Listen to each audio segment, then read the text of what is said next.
नमस्कार विद्यार्थी मित्रांनो, याच्या आधी आपण स्टँडर्ड 7th मध्ये लेसन 1 पासून आता हा आपला लेसन जो आहे 6वा लेसन चाललाय।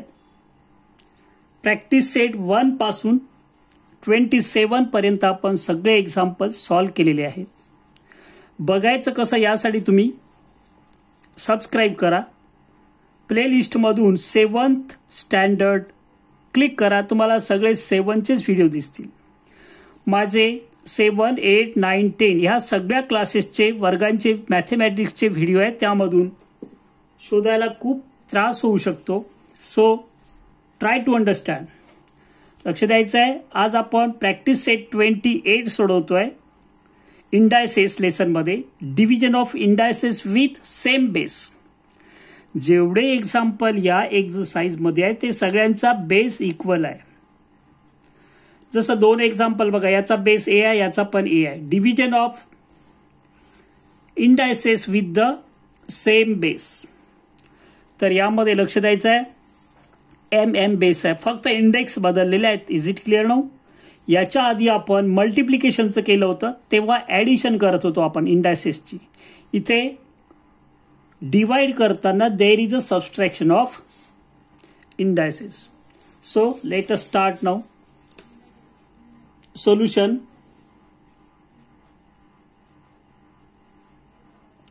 डायरेक्ट सॉल्व करतो मी। Is equal to A raise to power हा 6 minus 4 is equal to a raised to power 6 minus 4, that is 2, it means a square. Very simple. Second one is equal to, you can write here solution, m raised to power 5 minus 8. So m raised to power 8 minus 5, 3, but negative 3. Why? Greater number is negative.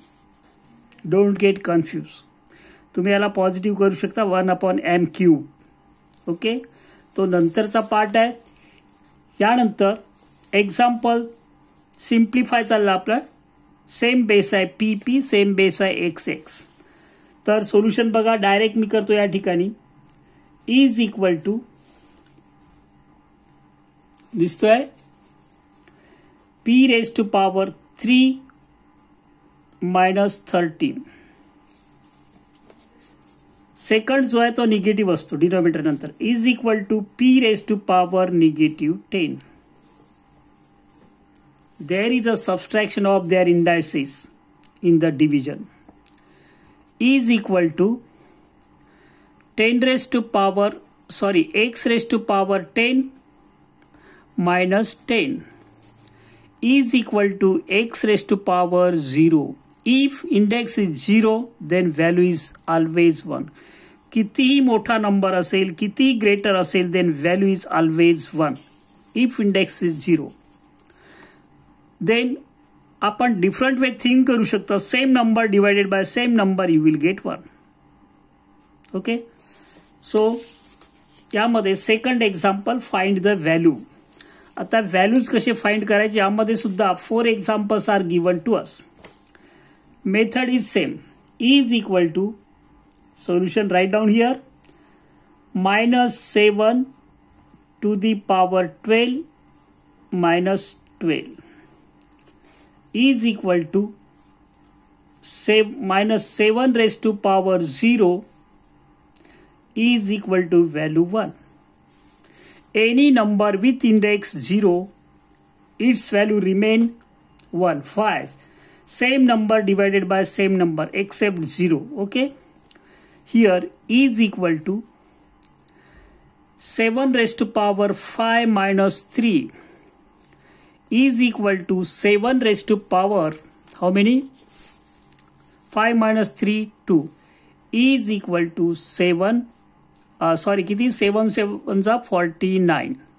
Value find out करायची आहे। So second example, is equal to 4/5। Can you see this one clearly? 3 minus 2 is equal to 4 upon 5 raised to power 1. It means is equal to same answer final 4 upon 5. Index 1 we never write. So here is equal to 4 raised to power 7 minus 5. Division, subtract the index. There is a subtraction of their indices. So is equal to 4, 7 minus 5 to 4 square, that is final answer value 4 into 4 that is 16. मी या ठिकाणी थांबतोय. याच्या आधीचे सगळे video दिलेले आहेत. एक एक practice set एकदा द्यायचा असं मी ठरवलंय. 7वी 8वी 9वी 10वी 10वी चे मराठी मीडियम पण आहे, सेमी इंग्लिश पण आहे. 9वी चे मराठीचे आता देतोय मी. इंग्लिश मीडियम स्टॉप केलाय का, कारण माझ्याकडे यावर्षी रेग्युलरमध्ये मराठी मीडियमचा 9चा वर्ग आहे, त्यामुळे मी 9वीचं मराठी मीडियमचंच मॅथ्स शिकवणार आहे. ओके, बघत राहा, स्वतःची काळजी घ्या. शिकायचं असेल तर तुमच्याकडे आजची परिस्थिती अशी नाही, शिकवणारा नाहीये. नेटवर यूट्यूबवर हजारो लाखो व्हिडिओ आहेत, फक्त शोधणारा पाहिजे, तळमळ पाहिजे. जे कारण सांगतात हे नाही ते नाही ते आयुष्यात शिकू शकत नाही. आजचं डिजिटल टेक्नॉलॉजीचं युग एवढं चांगलं आहे की ज्यांना खरोखर तळमळ आहे तो कसाही शिकू शकतो. तुम्हाला माहिती असेल, एक विद्यार्थी प्लॅटफॉर्मवर वायफाय वापरून स्पर्धा परीक्षा पास होऊन टॉपर आलाय. म्हणजे ज्यांना अभ्यास करायचा तो कुठेही करू शकतो, कारण दाखवू शकत नाही. आणि पुढे चांगलं जीवन जगायचंच असेल तर स्वस्तातला पर्याय शिक्षणापेक्षा वेगळा दुसरा नाही. बघत राहा, यश तुमचंच असेल. Best of luck.